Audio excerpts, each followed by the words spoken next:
Red టీవీలో మీ వ్యాపార ప్రకటనల కోసం ఈ నంబర్ని సంప్రదించండి. హాయ్ హలో నమస్తే, నేను మీ Gopi. Welcome back to Red TV. ఈరోజు మనతో వచ్చేసి సీనియర్ జర్నలిస్ట్ జగదేవ్ గారు ఉన్నారు. సార్ నమస్తే. సార్ నమస్తే అండి. సార్, తెలుగు ఇండస్ట్రీలో మరలా ఒక విషాద ఛాయలు అయితే నెలకొని ఉన్నాయి. సూర్య కిరణ్ డైరెక్టర్ గారు, అది మన కళ్యాణి గారి భర్త, మాజీ భర్త, అతను హార్ట్ అటాక్ వచ్చి చనిపోయారంట. ఏంటి సార్, ఏంటి కారణం ఏంటి? అంటే హార్ట్ అటాక్ అని వినలేదండి, అదే జాండీస్, పచ్చకామర్లు వచ్చి చనిపోయారని కొద్ది రోజులుగా సఫర్ అవుతున్నారంట. బట్ ఏంటంటే ఆయన కొంచెం లిమిటెడ్గా ఒక 4-5 సినిమాలు చేశారు, కానీ ఒక మార్క్ క్రియేట్ చేశాడు ఆయన. తర్వాత ఎందుకో మళ్ళీ అంటే ఫ్యామిలీ ట్రబుల్సో లేదంటే ఇంకేదో తెలియదు, కానీ ఆయన తమిళ్లో మంచి చైల్డ్ ఆర్టిస్ట్గా చేసేవారంట. తమిళ్లో అంటే 80sలో వచ్చే ఆల్మోస్ట్ ఆల్ 180 సినిమాలకి ప్రతి హీరోకి చిన్నప్పుడు క్యారెక్టర్ ఈయనే చేసేవాడంట. తమిళ్లో అప్పుడు ఉండే హీరోలు అంటే రజనీ కానీ, కమల్ హాసన్ కానీ, అప్పుడు సత్యరాజ్ గారు, వీళ్ళందరూ హీరోలుగా ఉండేవారు కదా. మన ఆయన పేరేంటి, శివకుమార్ గారు కానీ, ఈ హీరోలందరికి కూడా సుధాకర్ కూడా, మన కమెడియన్ సుధాకర్ గారు కూడా తమిళ్లో మంచి స్టార్గా చేసేవారు. అప్పుడు అటువంటి వాళ్ళకి కూడా చైల్డ్ ఆర్టిస్ట్గా ఈయన చేసేవారండి. ఇంకోటి ఏంటంటే ఈయన సొంత చెల్లి బేబీ సుజిత, అదే ఒకప్పుడు బేబీ సుజిత, సీరియల్స్లో లీడ్ రోల్స్, మన ఆయన పేరేంటి ప్రభాకర్ గారి సీరియల్లో కూడా అన్నా వదిన సంథింగ్ ఏదో వదినమ్మ సీరియల్ సుజిత ఉన్నారు కదా. అలాగే జై చిరంజీవిలో చిరంజీవి చెల్లెలుగా యాక్ట్ చేశారు. సుజిత సూర్యకిరణ్ గారి చెల్లెలు, ఓకే, సొంత చెల్లెలు. ఆవిడ కూడా పసివాడి ప్రాణంలో బాబుగా యాక్ట్ చేశారు కదా. ఆవిడ యాక్చువల్ అమ్మాయి బాబులో యాక్ట్ చేశారు. పసివాడి ప్రాణంలో మోగ అబ్బాయి యాక్ట్ చేస్తారు కదా. ఆ సుజిత ఈయన చెల్లెలు, ఓకే. సో ఈ తర్వాత ఈయన బాగా మనకు ఫెమిలియర్ అయిందంటే సుమంత్ లాంటి మంచి ఫ్యామిలీ బ్యాక్గ్రౌండ్ ఉన్న హీరోకి వరుసగా ఎందుకో సినిమాలు హిట్ అవ్వట్లేదు. ఇప్పుడు సుమంత్ గారి కెరీర్ చూస్తే స్టార్టింగ్ వర్మ గారు ఫస్ట్ సినిమా ప్రేమ కథ, తర్వాత రెండో సినిమా ఏదో పెళ్లి సంబంధం రాఘవేంద్ర గారు, అంటే అప్పుడు మంచి లీడ్లో ఉన్న డైరెక్టర్లతో వరుస సినిమాలు. తర్వాత యువకుడు సినిమా కూడా చాలా బాగుంటుంది, ఎందుకు ఆడలేదు, బ్యాడ్ టైం అంతే. సినిమా హిట్ ఆఫ్ అని ఎవరు చెప్పలేకపోవడం కారణం అదే. అయితే అటువంటి ఆయనకి ఒక్కసారిగా సత్యం సూపర్ హిట్ అనమాట, మ్యూజికల్ బ్లాక్ బాస్టర్. చక్రి గారి కెరీర్ కూడా బిగ్గెస్ట్ టర్నింగ్ పాయింట్ అని చెప్పుకోవచ్చు ఒక విధంగా. ఈడియట్కి ముందు సత్యం, తర్వాత ఈడియట్ వచ్చింది. చక్రి గారి సినిమాలు ఏవో చిన్నగా చేసుకున్నప్పుడు సత్యం, చక్రి మ్యూరిటెడ్ చనిపోయారు కదా ఆయన. సత్యం జెనీలియాకు కూడా హిట్స్ లేవు అప్పటి వరకు తెలుగులో, ఐరన్ లెగ్ అనేవారు. ఆమె కూడా సత్యంతో ఫస్ట్ డైరెక్ట్ చేశారు ఈయన సూర్యకిరణ్. తర్వాత ధనా 51 మళ్ళీ సుమంత్ గారితో తీశారు. తర్వాత బ్రహ్మాస్త్రం అని జగద్బాబుతో ఒకటి తీశారు. తర్వాత రాజుబాయ్, మంచు మనోజు, ఒక తమిళ్ సూపర్ హిట్ సాంగ్ని తెలుగు రీమేక్ కూడా ఆ పాటని ఇందులో పెట్టి చేశారు. అయితే తర్వాత ఎందుకో తెరమరుగు అయిపోయారు. హీరోయిన్ కళ్యాణ్ని చేసుకున్నారన్నారు, కబడ్డీ హీరోయిన్. తర్వాత వసంతంలో వెంకటేష్ ఫ్రెండ్గా చేశారు ఆవిడని. అటువంటి ఆవిడని చేసుకుని మళ్ళీ ఏమైందో తెలియదు, విడిపోయారు. కేవలం ఆర్థిక పరిస్థితే విడిపోవడానికి కారణం కూడా సుజిత, చెప్పాను కదా చెల్లెలు, ఆవిడ ఒక ఇంటర్వ్యూలో చెప్పారు. తర్వాత బట్ అన్నయ్య, ఆవిడ విడిపోయినా కూడా అన్నయ్య మళ్ళీ ఇంకెవరిని పెళ్లి చేసుకోలేదు, ఆవిడనే మనసులో అట్లాగా ఉండిపోయారు.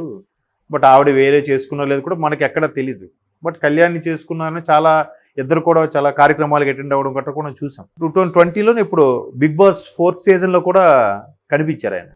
అప్పుడున్న బ్యాచ్లో ఆయనే సీనియర్గా, ఇప్పుడు శివాజీ గారు సీనియర్లుగా ఉన్నట్టుగా. అంటే జనరల్గా మనిషికి ఒంటరితనం అనేది బాగా క్షీణింపజేస్తుంది. పట్టించుకునే వాళ్ళు లేకపోయినా కూడా ఆరోగ్యం పాడైపోతుంది, తోడు. Yes, exactly. మేబీ వాళ్ళు సన్నిహితులు, ఫ్రెండ్స్ చెప్పిన దానిపైన అంటే ఒక రకమైన జాండీస్కి కళ్ళకి ఎఫెక్ట్ కొట్టింది. దాని తర్వాత హాస్పిటల్ ట్రీట్మెంట్ తీసుకున్నా కూడా ఇలా ఫలితం లేకపోయినా. చిన్న వయసే, 50 ఏళ్ళు ఎంతో. బట్ మీరు అన్నట్టు ఇండస్ట్రీలో చాలామంది ఈ మధ్యకాలంలో చాలామంది వరుసగా చనిపోతున్నారు. బాధ అనిపిస్తుంది కదా సడన్గా.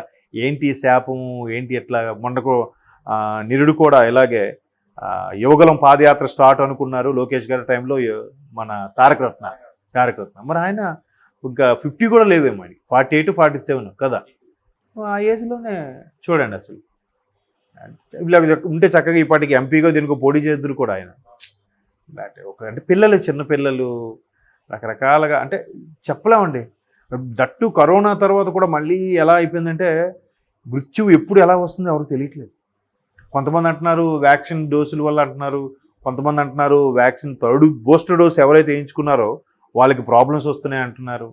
రకరకాల వార్తలు, కొత్తగా వింత వార్తలు వింటున్నాం. మీరు అబ్జర్వ్ చేస్తే చాలామంది బాలసుబ్రహ్మణ్యం గారు చనిపోయారు కరోనా తర్వాత. అమరగాయకుడు నిజంగా ఎంతమంది ఏడ్చుకున్నారో కదా.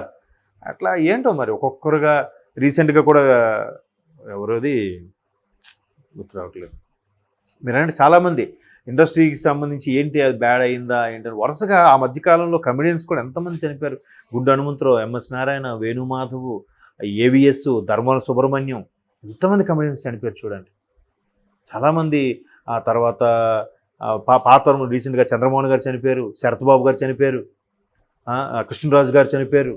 అంటే స్పాన్ ఆఫ్ 1 ఇయర్లో ఏంటో మరి అది ఇది శోభకృతనామ ఇది తెలుగు సంవత్సరాల ప్రకారం చూస్తే ఈ సంవత్సరం అసలు వరుసగా చాలామంది చనిపోతున్నారు. బాధ అనిపిస్తుంది. అంటే మనం సింపుల్గా మాట్లాడుకోవచ్చు కానీ ఆ ఫ్యామిలీ పెద్ద, కుటుంబ పెద్ద ఎవరైతే పోతారో ఆ పెయిన్ ఫ్యామిలీ మెంబర్స్కి ఉంటుంది. ఆ పెయిన్ పడ్డ వాళ్ళకే తెలుస్తుంది, అందరికీ తెలియదు. బట్ సూర్యకిరణ్ ఏదో కొద్దిగా చేశారు, కొన్ని సినిమాలు మంచివి చేశారు కాబట్టి మనం చెప్పుకుంటున్నాం. అవును, ఈరోజు ఇలా ఉన్నాం. కానీ చూడాలి మరి. అంటే మరి ఆయన చెన్నైలో ఎక్కడ ఉంటారని విన్నాను. చెన్నైలోనే దాన సంస్కారాలు చేస్తే, అంటే బేసిక్గా మలయాళం వాడు ఆయన. తమిళంలో ఎందుకో చైల్డ్ ఆర్టిస్ట్గా బాగా క్లిక్ అయ్యారు. ఎందుకంటే మలయాళం తమిళ్ కొంచెం సిమిలర్ వర్డ్స్ ఉంటాయి ఎక్కువగా. వాళ్ళు మీరు సినిమాల్లో కూడా చూస్తే తమిళ్లో మలయాళం డైలాగ్స్ పెట్టడం, మలయాళం తమిళ డైలాగ్స్ పెట్టడం జరుగుతుంది. అదే మన తెలుగు సినిమాలకు వచ్చాయనుకోండి తమిళ్ పెడుతుంటాం. ఇప్పుడు అమ్మ నాన్న తమిళమ్మాయి అలాంటివి, అమ్మవాడు ఏంది వాడు ఇట్లా మాట్లాడితే ఈ 63 వచ్చాడు రా ఇడేంటి ఇలా మాట్లాడుతున్నా అని అంటారు. ఎందుకంటే మన ఇండస్ట్రీ అంతా కూడా అక్కడే ఉండేది కాబట్టి. బట్ ఈవెన్ మద్రాసులో తెలుగు, తమిళ్, కన్నడ, మలయాళం ఈ 4 భాషల ఇండస్ట్రీ మద్రాసు కేంద్ర బిందువుగానే నడిచేవి స్టూడియోల్లో అన్నింటిలో కూడా. మెల్లమెల్లగా స్టేట్స్ డివైడ్ అయిన తర్వాత, డెవలప్ అయిన తర్వాత ఎవరి స్టేట్కి వాళ్ళు షూటింగ్లు ప్రాధాన్యత చేసుకున్నారు. సో ఆ పరంగా ఈ మలయాళం అయినా కానీ ఈ తమిళ్లో ఎక్కువ చేశారంట ఆయన. చైల్డ్ ఆర్టిస్ట్గా బాగా ఫేమస్. ఒక 70-80 సినిమాలు చైల్డ్ ఆర్టిస్ట్గా చేశాడంట ఆయన సూర్యకిరణ్. బట్ ఆర్టిస్ట్గా అవ్వకుండా డైరెక్టర్గా చేంజ్ చేయడం. అది పెద్ద డైరెక్టర్ల దగ్గర కూడా అసిస్టెంట్ డైరెక్టర్గా ముందు చేసి ఇట్లా వచ్చారు. ఫస్ట్ సినిమాతోనే సూపర్ హిట్ కొట్టాడు ఆయన. సత్యం మ్యూజికల్ హిట్. తర్వాత అంటే చూసారు ఓ మగువా అనే ఒక పాట ఒకటి ఉంటుంది. తర్వాత జొన్నపోతుల సాంగ్ ఒకటి ఉంటుంది మాస్ బీట్లో. అంటే మాస్ బీట్లో బాగా క్లిక్ అయింది అప్పట్లో. ఆ తర్వాత ధనా 51 కూడా డిఫరెంట్గా ఉంటుంది మూవీ. కొన్ని సినిమాస్ పర్వాలేదు అనిపించింది. కానీ తర్వాత ఎందుకో మళ్ళీ డైరెక్ట్గా రాణించలేకపోయారు పెద్దగా. తర్వాత బిగ్ బాస్లో కనిపించారు అంతే. మరి తర్వాత ఆయన విషయాలు కానీ వార్తల్లో ఎక్కడ కనబడలేదు. మేబీ ఇప్పుడు అంత సోషల్ మీడియా అప్పుడు లేదు. అప్పుడు ఉంటే అప్పుడు వేరేలా ఉండేదేమో, వేరే జానర్స్లో చేసేవాడు. తర్వాత మళ్ళీ కొన్ని డ్యాన్స్ ప్రోగ్రామ్స్ కూడా జడ్జిగా కూడా చేశాడు ఆయన అప్పట్లో సూర్యకిరణ్. బట్ కొన్ని ప్రోగ్రామ్స్కి జడ్జిగా గట్రా ఉన్నారు. Family problems, financial problems. Even Sujitha వాళ్ళ సిస్టర్ చెప్పిన ఇంటర్వ్యూలో కూడా కేవలం ఫైనాన్షియల్ ప్రాబ్లమ్స్ వల్లే కళ్యాణ్ గారు ఈయన కూడా విడిపోయారు అన్నట్టు కూడా ఉంటున్నారు. చెప్పాను కదా, 4 గోడల మధ్యలో ఏం జరుగుతుందో భార్య భర్తలకే తెలియాలి. భర్త వైపు మాట్లాడలేం, భార్య వైపు మాట్లాడలేం. ఎవరి వెర్షన్ వాళ్ళకి కరెక్ట్. సో ఏదైతే మొత్తానికి ఒక మంచి డైరెక్టర్, ఒక మంచి వ్యక్తిని ఇండస్ట్రీ మరలా కోల్పోయిందని నా అభిప్రాయం. Okay sir, thank you sir.